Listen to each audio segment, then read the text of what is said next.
વાત કરીશું ગોધરાની તો ગોધરા શહેરમાં રખડતા ઢોરનો આતંક યથાવત છે। ત્યારે શહેરના સામાજિક કાર્યકર દ્વારા અનોખી રીતે વિરોધ કરી રખડતા ઢોરને ભગાડ્યા હતા। સ્વતંત્રતા પર્વ નિમિત્તે એક હાથમાં તિરંગો અને લાકડી લઈ પશુઓને હટાવવાની કામગીરી તેઓએ હાથ ધરી હતી। વારંવાર રખડતા ઢોરના કારણે થતા અકસ્માતને લઈ પાલિકા તંત્રની કામગીરી પર સવાલો ઉઠી રહ્યા છે। રખડતા પશુઓ અડીંગું જમાવીને બેઠા હોય છે અને ઘણીવાર નિર્દોષ વાહન ચાલકને કે રાહદારીને શિંગડે ભેરવીને પાડી દેતા હોય છે અને ભૂતકાળમાં પણ આવી ઘણી ઘટનાઓ થઈ છે અને લોકો વાહન ચલાવતી વખતે ખૂબ જ ડર મહેસૂસ કરી રહ્યા છે અને આજે જાહેર માર્ગો પર રખડતા પશુઓ છે એને હટાવવા માટે પાલિકા દ્વારા કામગીરી શરૂ કરવામાં આવી છે, પરંતુ જે અસરકારક કામગીરી થવી જોઈએ એ નથી થઈ। गुजरात हाईकोर्टना आदेश बाद राज्यनी तमाम नगरपालिकाओं द्वारा जाहिर मार्गों पर रखड़ता पशुओने पकड़ी અને કાયદેસરની કાર્યવાહી કરવાની કામગીરી હાથ ધરવામાં આવી છે। જેના ભાગરૂપે ગોધરામાં પણ નગરપાલિકા અને વહીવટીતંત્ર દ્વારા આ કામગીરી કરવામાં આવી છે, પરંતુ અસરકારક જે કામગીરી હતી જેના બાદ પણ જે દ્રશ્યો હતા એ આપ જોઈ શકો છો। જાહેર માર્ગો પર જે પશુઓ હતા જેને લઈને એક સામાજિક કાર્યકર છે તેઓ દ્વારા દેશભક્તિનો હાલ જે માહોલ ચાલી રહ્યો છે, પર્વ છે દેશભક્તિનું, એવા સમયે હાથમાં ત્રિરંગો લઈ અને જે રસ્તા પર રખડતી ગાયો છે તેને હટાવવા માટેનું એક અભિયાન શરૂ કરવામાં આવ્યું છે। આ સામાજિક કાર્યકર છે તેઓ 2 દિવસ અગાઉ જ પોતે આ સ્થળ ઉપર અકસ્માતનો ભોગ બન્યા હતા અને અકસ્માતનો ભોગ બની તેઓને સામાન્ય ઇજાઓ પણ પહોંચી હતી। ત્યારે તેઓ જણાવી રહ્યા છે કે રાષ્ટ્રીય પર્વમાં જાહેર માર્ગો પર અકસ્માતની દહેશત ઊભી કરતી જે રખડતા પશુઓ છે તેને દૂર કરવા એ પણ એક રાષ્ટ્રભક્તિ છે અને જેના જ અભિયાનના ભાગરૂપે તેઓએ આ કામગીરી શરૂ કરી છે। એક પ્રકારે કહી શકાય કે આ ગાંધીગીરી સમક્ષની આ જે કામગીરી છે આપ દ્રશ્યોમાં જોઈ શકો છો અને આ કામગીરી થકી તેઓ તંત્ર સાથે સાથે તમામ જે નાગરિકો છે તેઓને જાગૃત કરવાના પ્રયાસો કરી રહ્યા છે। રાજેશ જોશી, ન્યૂઝ 18 ગુજરાતી, ગોધરા, પંચમહાલ। ગીર સોમનાથ જિલ્લામાં ફરી યુરિયા ખાતરની અછતની બૂમ ઉઠી છે। જિલ્લામાં મોટા પાયે વાવેતર થયું છે। પાકના સારા ઉત્પાદન માટે ખેડૂતોને ખાતરની જરૂર છે, પરંતુ કોડીનાર તાલુકાના છેલ્લા 1 માસથી સંઘ મંડળી ખાતર ડેપોમાં યુરિયા ખાતર ન મળતા ખેડૂતોમાં રોષ ભભૂકી ઉઠ્યો છે। તો ખેડૂતો ખાતર માટે ધરમધક્કા પણ ખાઈ રહ્યા છે। સમયસર ખાતર નહીં મળે તો ઉત્પાદન પર અસર થવાની ખેડૂતોની ભીતિ છે અને તેવામાં તાત્કાલિક અસરથી યુરિયા ખાતર પૂરું પાડવાની ખેડૂતોની માંગ છે। છેલ્લા 15 દિવસથી ખાતરની અછત હોવાનું ખુદ કોડીનાર ખરીદ વેચાણ સંઘના કર્મચારી સ્વીકારી રહ્યા છે। જો કે તેમનું કહેવું છે કે બોટલમાં યુરિયાનો જથ્થો પૂરતા પ્રમાણમાં છે, પરંતુ ખેડૂતો નેનો યુરિયાના બદલે દાણા યુરિયાનો જ આગ્રહ રાખે છે। ખેડૂતોના મતે યુરિયાનો છંટકાવ કરવો મુશ્કેલ છે અને તેનાથી પાકને પણ નુકસાન થાય છે, જેથી નેનો યુરિયાના બદલે દાણા યુરિયા ખરીદવાનો આગ્રહ રાખી રહ્યા છે। વહેલી તકે ખાતરનો પૂરતો જથ્થો આપવાની ખેડૂતોની માંગ છે।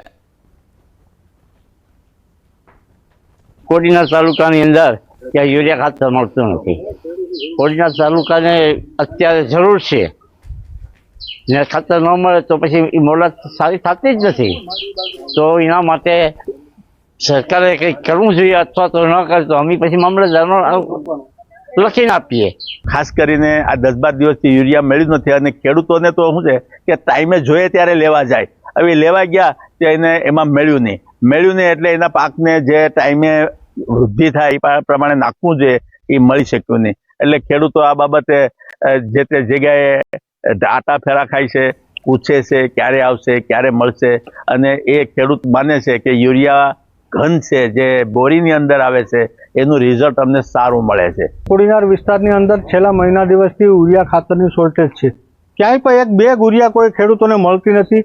મંડળીઓ હોય, સંઘ હોય, ગમે એ એગ્રો હોય, ક્યાંય સંઘમાં કે ક્યાંય યુરિયાનું એક બાચકું નથી। એટલે અમારી સરકારને વિનંતી કે કોડીનાર તાલુકાને વધારેમાં વધારે યુરિયા થોડું ફાળવે, પણ આવનારા દિવસોમાં જો હજી ખેડૂતોને આ યુરિયા નહીં મળે તો અમે મામલતદાર થ્રુ કલેક્ટરને આવેદન પણ આપશું।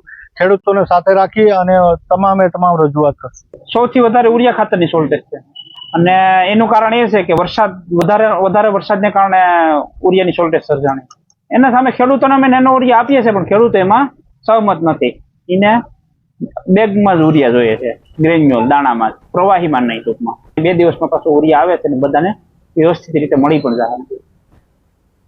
આજકાલ ફિલ્મ અને વેબ સિરીઝ જોઈને તેની મોડસ ઓપરેન્ડીની કોપી કરી છે। ગુના આચરવાની ઘટનામાં વધારો પણ થઈ રહ્યો છે અને આવા જ એક ઘટના સામે આવી છે અમદાવાદમાંથી, જ્યાં રઈસ ફિલ્મની જેમ બાળકો પાસેથી દારૂની ડિલિવરી કરાવવામાં આવતી હોવાનું રેકેટ ઝડપાયું છે.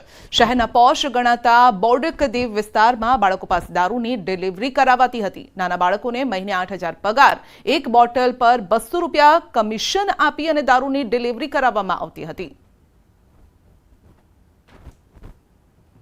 અંકિત પીતાંબરભાઈ પરમાર નામનો એક વ્યક્તિ છે.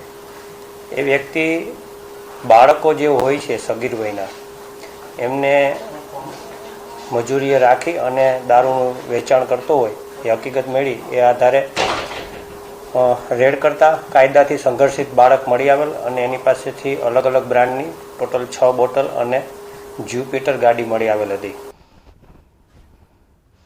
તો ટુ વ્હીલરમાં બાળકો પાસે છેલ્લા 2 મહિનાથી દારૂનું વેચાણ કરાવાતું હતું. અંકિત પીતાંબર નામનો શખ્સ બાળકોને 8,000ના પગાર પર રાખતો હતો. એટલું જ નહીં, દારૂની એક બોટલની ડિલિવરી કરે તો 100 થી 200 રૂપિયાનું કમિશન પણ અપાતું હતું. પોલીસે એક ટાવરિયાને મોપેડમાં 6 વિદેશી દારૂની બોટલ સાથે ઝડપી પાડ્યો છે અને જેની પૂછપરછમાં સમગ્ર રેકેટનો પર્દાફાશ થયો છે. તો હાલ બોડકદેવ પોલીસે દારૂ આપનાર બુટલેગરની ધરપકડ કરી છે. કાયદેસરની કાર્યવાહી હાથ ધરી છે. આ કાયદાથી સંઘર્ષિત બાળકને પૂછતા એમણે જણાવેલું કે આ જે ગાડી છે એ અંકિત પીતાંબરભાઈ પરમારના ભાઈની છે અને અંકિત અમને આ ગાડીની અંદર ડેકીની અંદર દારૂ ભરી અને અમને આપી જાય છે અને અમારે જ્યાં અંકિત અમને કહે ત્યાં અમારે આ દારૂ વેચવાનો હોય છે અને આપવાનો હોય છે. અમને 8,000 રૂપિયાનો પગાર રાખેલો છે અને મારા સિવાય પણ અન્ય એક બાળક છે તેને પણ 8,000 પગારથી રાખેલો છે. 8,000 ઉપરાંત અંકિતના જે ગ્રાહક હોય છે એમનો કોલ આવે એટલે એ ગ્રાહકને ડિલિવરી દેવા જવાની હોય છે. આ એક ડિલિવરી 200 રૂપિયા એક્સ્ટ્રા આપવામાં આવે છે અને આ બાળક પાસે અંકિત આ કામ કરાવડાવતો હોય એમને આ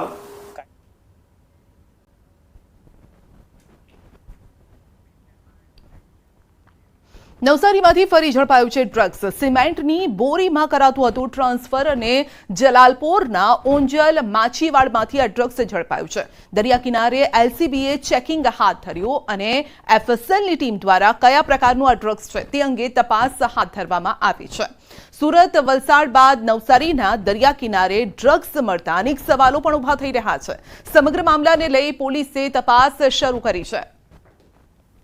તો સિમેન્ટની બોરીમાં કરાતું હતું ટ્રાન્સફર, ડ્રગ્સ મળી આવ્યું છે પરંતુ પોલીસની નજર તમામ જગ્યાએ છે અને જેના કારણે આ ડ્રગ્સ હાથે લાગી ગયું છે. રાજ્યમાં નશાનો કારોબાર યથાવત છે.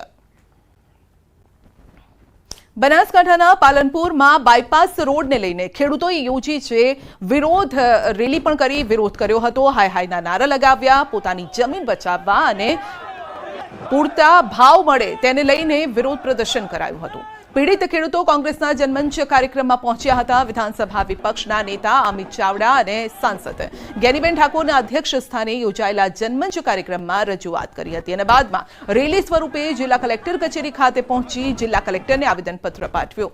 હજારોની સંખ્યામાં ખેડૂતો બેનર પોસ્ટર સાથે કલેક્ટર ઓફિસે પહોંચી હલ્લાબોલ કર્યો. ખેડૂતોએ કલેક્ટરને આવેદનપત્ર પાઠવી 100 મીટરની જગ્યાએ ખેડૂતોની 60 મીટર જગ્યા બાયપાસમાં લેવાય. જે જગ્યા બાયપાસમાં લેવાય છે તેનું ખેડૂતોને બજારના ભાવે વળતર અપાય અને જે ખેડૂતોની જમીન જતા જે ખેડૂતો બિન ખેડૂત થઈ રહ્યા છે તે ખેડૂતોને ન્યાય અપાય તેવી વિવિધ માંગ ખેડૂતોએ કરી છે. જ્યારે બાયપાસ 300 ફૂટ ને 350 ફૂટ ને 200 ફૂટ ને એવે ઠોન કરી માપણી કરી અમને ખેડૂતોને કોઈ ખબર નથી. જ્યારે ખૂટ માર્યા ત્યારે ખબર જ પડી કે આ લોકો કેટલી મોડી પહોળાઈ દે છે. એમાં ઓછામાં ઓછા 100 ખેડૂતો જમીન વગરના થઈ જાય છે. બરોબર, એક અમે ખેડૂત અમે પોતાના દાંતડા પર અમે જીવન ગાળા છે. અમારા છોકરા ભણાવે છે, અમારા પશુપાલન પૂરું કરે છે અને આ લોકો અમારી જમીન લઈ લી તો અમારો ગોમ છોડવાનો દાડો આવ્યો છે. ઘણા ખેડૂતો જમીન વિહોણા થઈ જાય છે એટલે સરકારે જે રોડ છે એના ઉપર જે નવો પુલ બનાવી અને રોડ બનાવવો જોઈએ અને એમાં વિકાસ પણ થાય અને ખેડૂતોને નુકસાન પણ ન જાય એવું વિચારવું જોઈએ. બંને બાજુ વહીવટી તંત્ર એ ખેડૂતો સાથે સંકલન કરીને કરે. ખેડૂતો ના નથી પાડતા કે અમે જમીન આપવા માંગતા નથી. જરૂર પ્રમાણે જમીન માગે અને એમાં પણ જે ખેડૂતોએ બિનખેતી કરાવ્યું છે એમને પૂરા ભાવ મળે અને નથી કરાવ્યું એમને પૂરા ભાવ નથી મળવાના, એમાં પણ વિસંગતતા છે. જે રીતે ખેડૂતોની મામૂલી જમીનનું સંપાદન કરવા માટે જબરજસ્તી કરવામાં આવે છે એની સામે લાંબા સમયથી ખેડૂતો લડત કરે છે કે પાલનપુર શહેરનો ટ્રાફિકનો પ્રશ્ન હલ થવો જોઈએ, પણ એના માટે એરોમા સર્કલ પર જો બ્રિજ બનાવવામાં આવે તો કોઈ બાયપાસની જરૂરિયાત નહીં પડે, કોઈ ખેડૂત રસ્તા પર નહીં આવે, કોઈ ખેડૂત ઘરબાર વગરનો નહીં થાય.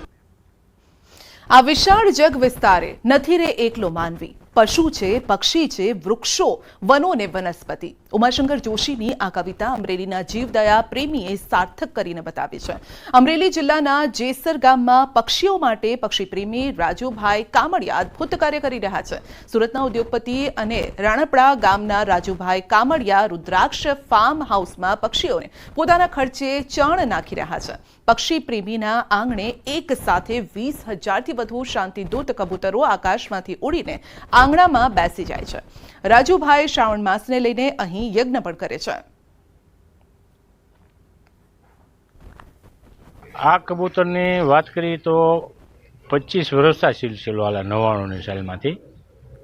અને વિચારની વાત તમે કરો તો વિચારી એમ વાત છે કે 99માં લગ્ન થયા એટલે 25 વર્ષ થયા અમારા. કબૂતર 35-40 હજારે આવી જાય ચોમાસામાં. અત્યારે 15-20 હજાર કબૂતર આવે.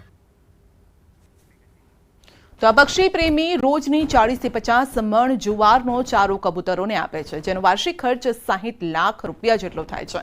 અને આ તમામ ખર્ચ રાજુભાઈ છેલ્લા 20 વર્ષથી તેમના ખિસ્સામાંથી કાઢે છે. વર્ષ 1999માં તેમના લગ્ન બાદ તેમને આ વિચાર આવ્યો અને આમ તેઓ છેલ્લા 25 વર્ષથી પક્ષીઓને ચણ નાખવાનો સેવા યજ્ઞ ચલાવી રહ્યા છે. આ કબૂતર પ્રેમીના આંગણે રોજબરોજ અનેક લોકો પણ આવે છે, આ કબૂતરોને જોવા માટે આવે છે. દેશના જાણીતા કથાકાર મોરારી બાપુએ પણ રાજુભાઈની સેવાકીય પ્રવૃત્તિને બિરદાવી છે. तो वहां मैं आपको अतिशयोक्ति नहीं, हजारों कबूतर आते हैं डेली, करीब मुझे, लेकिन मैं कम बोलूंगा, इससे ज्यादा 50 मण जुवार कबूतरों ने नाखे डेली. તો ફાર્મ હાઉસમાં 20,000થી વધુ કબૂતરો એક સાથે જોવા મળે છે. બપોર થતાં જ આ કબૂતરોના ટોળે ટોળા ઉડીને ગમે ત્યાંથી આવી જાય છે. સૂર્યાસ્ત સુધી આ કબૂતરો અહીં જ રહે છે અને બાદમાં ચણનો ખોરાક લઈ તેઓ પાણીની કુંડીમાં પાણી પીતા નહાતા પણ નજરે પડે છે. સાંજ પડતાની સાથે અહીંથી ઉડીને કબૂતરો ચાલ્યા જાય છે. ખેડામાં કમલમ કાર્યાલય ખાતે બંધ બારણે બેઠક યોજાઈ. ધ્વજવંદન કાર્યક્રમ બાદ કાર્યાલયમાં બેઠક યોજાઈ હતી અને સીએમ ભૂપેન્દ્ર પટેલની ઉપસ્થિતિમાં બેઠક યોજાઈ.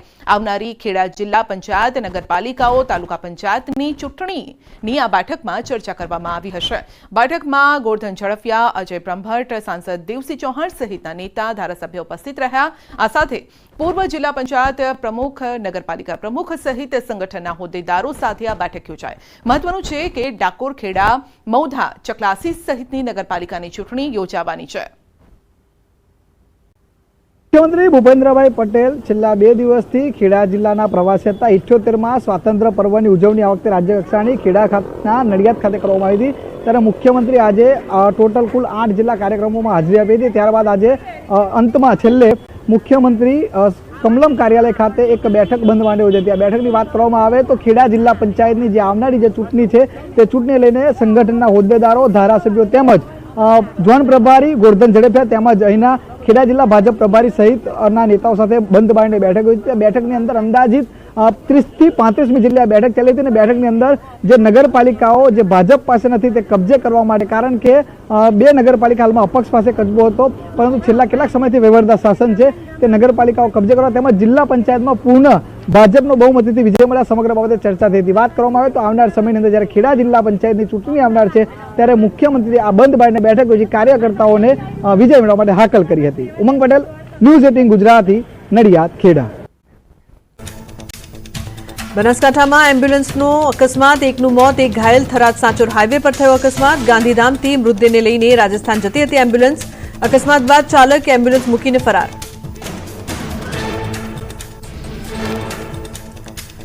સુરતમાં ડબલ ડેકર ટ્રેનના 2 ડબ્બા છૂટા પડી જતા ભાગદોડ મચી. સાયણના ગોથાણ રેલવે સ્ટેશન નજીકનો બનાવ. કોચનું કપલર તૂટતા બની ઘટના.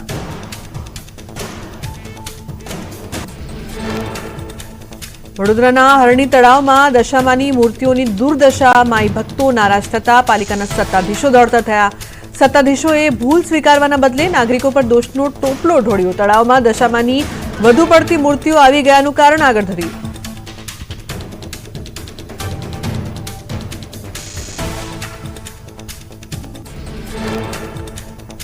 નવસારીમાંથી ફરી ઝડપાયું ડ્રગ્સ. સિમેન્ટની બોરીમાં કરાતું હતું ટ્રાન્સફર. જલાલપોરના અંજલ માછીવાડમાંથી ઝડપાયું ડ્રગ્સ. દરિયા કિનારે એલસીબી હાથ ધર્યું ચેકિંગ.